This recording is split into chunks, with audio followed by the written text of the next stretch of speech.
일단 이렇게 장폐색이 발생하지 않도록 사전에 예방할 수 있는 여러 가지 방법들이 있는데, 그게 마침 이 대만 저널에 나온 게 굉장히 정리가 잘 돼 있어서 한번 이 저널을 가지고 기본적으로 같이 설명을 드려볼게요.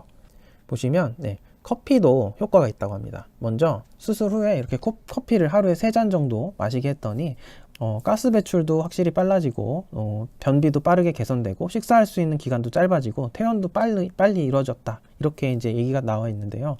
이거는 제가 보기에는 크게 위험할 건 당연히 없고, 여기서도 위험할 건 없다라고 하는데, 이건 제가 보기에는 근데 커피가 어느 정도 좀 잘 받으시는 분들, 평소에도 잘 드시는 분들이 활용할 수 있는 방법 같아요. 근데 만약 내가 커피가 너무 예민하다거나 커피만 마시면 잠을 못 잔다 하면은, 잠을 못 자면 장 기능이 떨어져요. 아마 경험해 보셨을 거예요. 계속 수면이 부족하면 변비가 생기고 그러거든요. 그러니까 이렇게 커피에 예민하신 분들은 활용하기는 어렵고, 평소에 커피가 잘 맞는다 하시는 분들은 좀 활용하실 수는 있을 것 같습니다. 그리고 또 다른 방법으로 껌 씹기가 있는데요. 껌 씹기는 가짜로 내가 뭐 밥을 먹는다는 듯한 신호를 위장관에게 주게 되고, 이렇게 우리가 껌을 씹는 동작 자체가 위장관을 움직이게 하는 신호를 줄 수 있다. 그래서 마찬가지로 장관계의 기능 회복을 빠르게 할 수 있는, 도움을 줄 수 있는 요소가 있다 라고 되어 있고, 여기서는 특별히 무설탕 껌으로 대표되는 자일리톨 껌 같은 것들도 효과를 줄 수 있다라고 설명이 되어 있습니다. 그리고 뭐 추가적으로 니코틴 껌을 씹으면 2배 효과가 있더라는 것도 있는데, 이거는 뭐 국내에서 제가 니코틴 껌을 판매하나요? 뭐 잘 모르겠는데 어쨌든 그런 내용이 있긴 있습니다. 네, 어쨌든 그래도 저는 뭐 니코틴 껌까지 씹는 건 별로 추천드리지 않고, 자일리톨 껌 정도는 씹어도 나쁠 거 없겠다는 생각이 들어요. 그래서 껌 씹기도 도움을 줄 수 있다는 연구가 있고, 추가적으로 뭐 카시아 알라타린이라고 하는, 이건 저도 뭔지 모르겠는데 정확한 이게 어떤 식물이에요. 이런 약초를 이용하는 것도 있는데, 근데 이건 제가 볼 때 국내에서 일반적으로 구하기 쉬운 건 아닌 것 같아서 제가 설명을 일단 건너뛰기로 하겠습니다. 네, 그리고 또 추가적으로 이제 걷기가 추천되는데요. 걷기가 특이하게 수술을 이미 하신 분들한테는 좀 어쩔 수 없겠지만, 수술을 앞두고 계신 분들이라면 수술 전에 걷기가 도움을 주는 걸로 되어 있어요. 그래서 수술을 하시기 전에 걷기 운동을 좀 많이 하셔서 그런 걸 예방하시면은 일레우스라고 되어 있죠. 이렇게 수술 후 장폐색이 예방될 수 있다라고 되어 있고, 당연히 걷기 운동 자체가 장관 움직임을 활성화시키기 때문에 수술하신 분들도 마비성 장폐색을 예방하는 개념으로 이렇게 걷기 운동을 하시는 게 분명히 도움이 될 겁니다. 그리고 여기에도 추가적으로 이제 침 치료나 혈자리 부위를 마사지하는 게 나와 있는데, 침 치료는 기본적으로 미주신경으로 대표되는 위장관 움직임을 개선하는 걸로 되어 있어요. 그리고 한의사들은 기본적으로 이런 거를 소화기 환자들을 침 치료를 하면서 바로바로 그 자리에서 개선되는 거를 확인을 항상 하기 때문에, 이에 대해서는 사실 이견이 없는데, 저도 그래서 항상 장폐색 환자를 할 때 침 치료를 반드시 같이 하고 있고, 그리고 이게 또 주요하게 효과를 내는 걸 많이 경험하기 때문에, 저는 이제 혹시나 장폐색이 우려되는 분들이나 평소에 이제 수술을 하시고 나서도 변비나 위장관 움직임이 좋지 않은 걸 계속 경험하는 분들은 가까운 한방 의료기관에서 침 치료를 한번 받아보시라고 추천을 드립니다. 근데 다만 침 치료에는 여러 가지 매뉴얼이 있어요. 제가 지난번 방송에도 설명드렸듯이.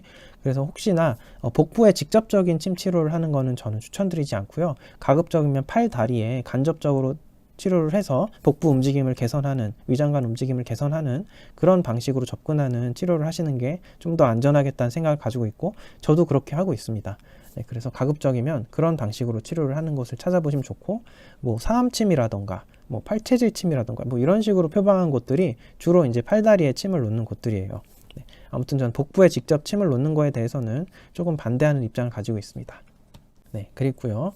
또 이제 추가적으로 아로마 오일 중에 카모마일 오일이라고 있어요. 근데 이 카모마일 오일은 먹는 게 아니라 바르는 건데, 이거를 복부에 도포를 하시면, 복부에 좀 발라주시면 그게 또 이렇게 장폐색에 예방적 효과를 낼 수 있다라고 되어 있어요. 이건 제가 해보진 않았는데 뭐 위험할 것도 없고 나쁠 게 없을 것 같습니다.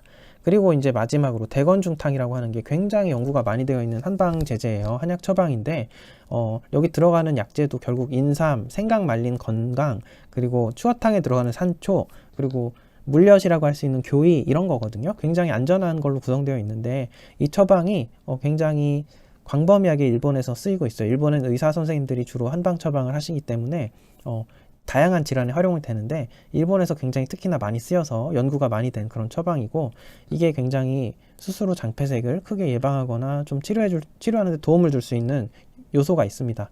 저도 이거를 기본으로 처음에 활용했고, 사실 지금은 더 다양하게 활용하고 있지만, 대건중탕이라는 내용을 한번 소개시켜 드리고 싶어서 한번 오늘 또 방송을 하게 되는 경향도 있습니다. 한번 그런 내용들 한번 같이 보실게요. 일단 대건중탕은 일본에서 제일 많이 쓰이는 처방이에요. 일본에서 한약 시장이 어떻게 보면 우리나라보다 더 크거든요. 왜냐하면 의사 선생님들이 직접 쓰기 때문에 제약사를 통해서 이렇게 제재 형태로 만들어진 한약 처방이 굉장히 많이 쓰이고 있습니다. 그 중에서도 제일 많이 쓰이는 게 대건중탕이다.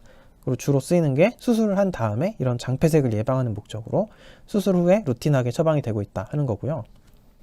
일본은 실제로 일본 대학병원의 거의 대부분에서 외래로 한방진료실을 운영할 정도로 적극적으로 한의학을 이용하고 있고, 일본 의사 중에 거의 90%가 한약 제제를 처방한 경험이 있을 정도로 많이 쓰고 있습니다. 그리고 대건중탕이라는 약을 쓴 여러 가지 보고들이 있는데, 어떤 보고에서는 대건중탕을 처방한 환자 쪽에서는 장폐색이 한 건도 발생하지 않았다라는 보고가 있을 정도로 효과적인 경우도 있습니다. 그리고 저 역시도 엄청나게 드라마틱한 경험들을 한 경우가 있어서 이러한 방법들을 굉장히 환자들한테 소개를 해드리려고 하는 거죠. 보시면 이런 내용도 있어요. 그래서 알려진 게 일본에서는 외과 수술을 한 다음에 장폐색을 감소시키기 위해서 대건중탕을 사용하는 것이 상식처럼 되어버렸다라는 그런 이야기도 있습니다. 대건중탕이라는 게 뭐냐 하면은 보면은 크게 건강하게 한다. 가운데를 이란 뜻인데 가운데 중자를 써서, 근데 한의학에서 말하는 이 가운데 중초라는 거는 기본적으로 소화기를 말해요. 그래서 기본적으로 소화기관을 크게 건강하게 고친다 라는 뜻을 가진 그런 처방이라고 할 수 있고요. 그리고 이거는 이거는 예전에 제가 일본에서도 한의학을 일본에서 굉장히 한방 약품을 많이 쓴다라는 거를 설명드리려고 아마 같이 넣었던 것 같은데, 어쨌든 그렇습니다. 우리나라랑 상황이 많이 달라요. 특히나 암 치료에 있어서 일본에서는 굉장히 한방 치료를 적극적으로 활용한 협진이 많이 이루어지고 있거든요. 협진이라기보다는 일본에서는 의사 선생님들이 직접 처방을 해요. 그러다 보니까 굉장히 다양하게 많이 이용되고 있고 만족도도 엄청 높게 나타나고 있고 그렇습니다. 그런 부분이 좀 다르죠, 우리나라랑은. 아무튼 그런 상황이 있다는 걸 이건 설명드리려고 예전에 넣었던 것 같고, 그리고 특별히 고치의대라고 하는 일본의 어떤 의과대학 외과에서는 실제로 거의 수술을 한 다음엔 거의 100% 이 대건중탕이나 한약 처방을 한다고 나올 정도로 적극적으로 활용하는 걸로 알려져 있죠. 그리고 추가적으로 대건중탕은 제가 말씀드린 대로 약재 구성이 인삼, 건강 이런 거잖아요. 어떻게 보면 식품이랑 비슷하고 굉장히 일반적으로 알려진 항암 식품들이라서 기본적으로 암 억제에 대한 효과도 기대할 수 있다. 특별한 위험성 없이 활용할 수 있는 부분이 있다라는 거죠. 그래서 이런 대건중탕의 암 발생 억제에 대한 연구도 굉장히 다양하게 발표가 되어 있어요. 사실 대부분 이런 것들이 한약재들이 엄청 연구가 많이 되어 있어요, 최근에는. 그리고 또 대건중탕이 좋은 점이 그냥 한쪽으로 지나치게 설사만 시키고 장운동을 항진시키기만 하는 게 아니라 너무 항진됐을 때는 억제시켜주고 저하됐을 때는 다시 정상적으로 높여주는 이렇게 양방향의 조절 기능을 하는 게 있어요. 이게 사실 식물성 여성 호르몬도 그렇고 이 천연물들이 가진 특징적인 특징이에요. 어떤 단일 성분이 아니라 천연물들이 좀 이렇게 아답토젠이라 그럴까? 이렇게 한쪽으로 지나친 치우친 거를 좀 균형을 맞춰주는 효과가 있는데, 이 대건중탕도 좀 그런 효과가 있어서 안전하게 활용할 수 있는 그런 대안이기도 합니다. 그리고 이렇게 기전으로도 좀 복잡한 것들이 있는데 이건 일단 여기선 오늘은 설명드리지 않고 넘어가도록 하겠습니다. 그리고 기전 중에 하나만 이제 말씀을 드리면 이렇게 5-HT라는 걸 방출한다라고 되는데 이게 뭐냐면 결국 이게 세로토닌이거든요. 세로토닌이 우리 몸에서 행복 호르몬이기도 하지만 장을 움직이는 호르몬이에요. 걸을 때도 방출되고 이런 걸 대건중탕 같은 걸 잘 활용해도 방출되는 데 도움을 준다라는 거죠. 그래서 제가 걷기 운동도 강조드리고 하는 거예요. 그래서 이렇게 실험 연구를 봐도 대건중탕을 투여를 하면은 장관계에 이렇게 혈류순환도 좋아지고 신경회복도 나타나고, 그래서 마비성 장폐색 같은 데에도 장의 혈액 흐름이나 신경을 개선해서 좀 도움을 줄 수 있다는 요소가 어느 정도 유추할 수 있는 부분이 있습니다. 그리고 말씀드린 대로 다시 말씀드리지만 처방 구성이 굉장히 안전한 식품류의 구성으로 이루어져 있는데, 인삼, 생강을 말린 건강, 그리고 추어탕에 들어가는 산초, 그리고 교이, 물엿 같은 거 이렇게 되어 있는데, 저는 여기서 이제 이대로 개인들이 막 활용하시는 건 사실 좀 반대예요. 제가 써봐도 그렇고요. 모든 사람한테 이게 똑같이 적용되진 않거든요. 그리고 저도 환자분들한테 처방할 때 거의 그대로 처방하진 않고 그 환자분한테 맞춰서 조금 처방해요. 그래서 이것도 또 인삼이 안 받는 분들도 계시고요, 실제로. 그러니까 이거를 무턱대고 그냥 이대로 쓰시진 말고, 그나마 이제 평소에 내가 홍삼이나 인삼이 잘 받는다 하시는 분들은 좀 활용할 수 있는 방법이 있는데, 저는 일단 이 산초나 교이는 빼시라고 말씀을 드리고요. 인삼하고 건강을 가지고 한번 활용을 해보시면 좋을 것 같아요. 인삼에다가 건강이 뭐냐면 생강을 말린 건데요. 생강은 특이하게도 과거 문헌에서도 그런데 현대적 연구에서도 그렇고 이렇게 생강 그대로 쓰면 위장관 쪽에서 효과를 보이는 걸로 작용을 하고, 생강을 말린 건강 형태로 쓰면 소장, 대장 같이 하부 위장관에서 효과를 내는 걸로 되어 있어요. 그래서 이게 그러다 보니까 이런 대건중탕에 들어가는 건강은 하부 위장관에 대한 장폐색에 대한 효과를 기대하고 넣을 수 있는데, 인삼하고 생강을 넣어서 차로 조금 끓여 드시는 거는 분명히 좀 도움이 될 것 같아요. 네, 이런 게 잘 맞으시는 분들이라면. 그리고 이게 평소에 내가 이런 거에 굉장히 과민하고 잘 안 받는다 하시는 분들은 그래도 좀 활용해보고 싶다 하시는 분들은 할 수 있는 방법이 용량을 낮추시면 돼요. 조금 더 그람 수를 낮추고 연하게 타서 드시면 아마 조금 더 활용은 할 수는 있다. 네, 그런 부분이 있습니다. 네, 뭐 그렇습니다. 그리고 이제 뭐 이렇죠. 대건중탕이 위장관 운동을 개선하고 여러 가지 효과가 있다 하는 내용이고, 이거는 그냥 넘어가겠습니다.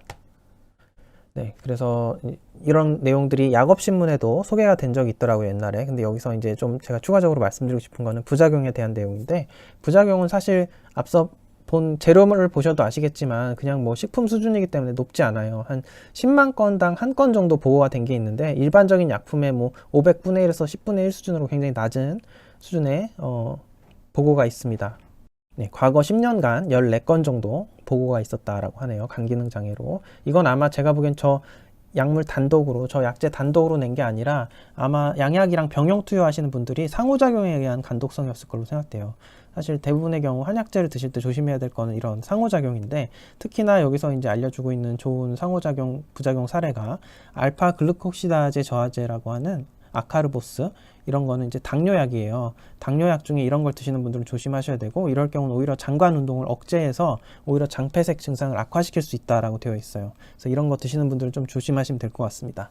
네, 그래서 뭐 이런 사실 대건중탕에 관해서는요, 연구가 너무 많아요. 그래서 이걸 제가 다 소개시켜 드릴 필요가 없을 정도로 그렇고, 역시나 여기도 논란이 있고 뭐 유효성에 대한 논란은 약간씩은 다른데요.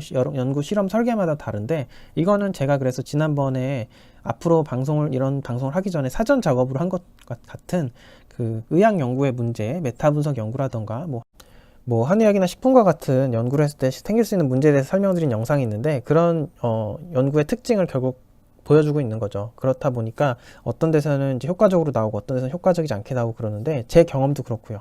이게 효과적일 때 엄청나게 효과 있고, 어떤 경우에는 이렇게 환자한테 맞지 않을 때는 효과가 없고 그런데요. 네, 그런 요소가 있긴 있습니다. 그러나 그렇든 저렇든 간에 어쨌든 굉장히 광범위하게 쓰이고 있고, 연구도 엄청나게 많이 된 그런 처방 중에 하나다라고 설명드릴 수 있고요. 네, 이렇게 연구가 엄청나게 많이 되어 있습니다. 그리고 뭐 침구 치료에 관해서도 연구가 굉장히 많이 되어 있고요. 뭐 족삼열 같은데 침 치료를 하면은 그거 자체가 이런 일리우스라고 하는 그 장폐색을 예방하는 데 도움을 준다, 뭐 이런 것도 많이 연구가 되어 있어요. 그리고 뭐 최근에 중국에서는 사군자탕이라고 하는, 이것도 역시 인삼이 들어가 있는 처방인데, 사군자탕이라고 하는 대표적인 한방 처방으로 활용한 그런 연구들도 나오고 있습니다. 그리고 한의계 내에서도 이런 임상 치험례들도 계속해서 발표가 되고 있는데, 뭐 마비성 장폐색이라던가 뭐 수술 후 장폐색, 이런 것들에 대해서 다양한 처방과 다양한 치료로 효과를 봤다는 이런 보고가 나타나고 있어요.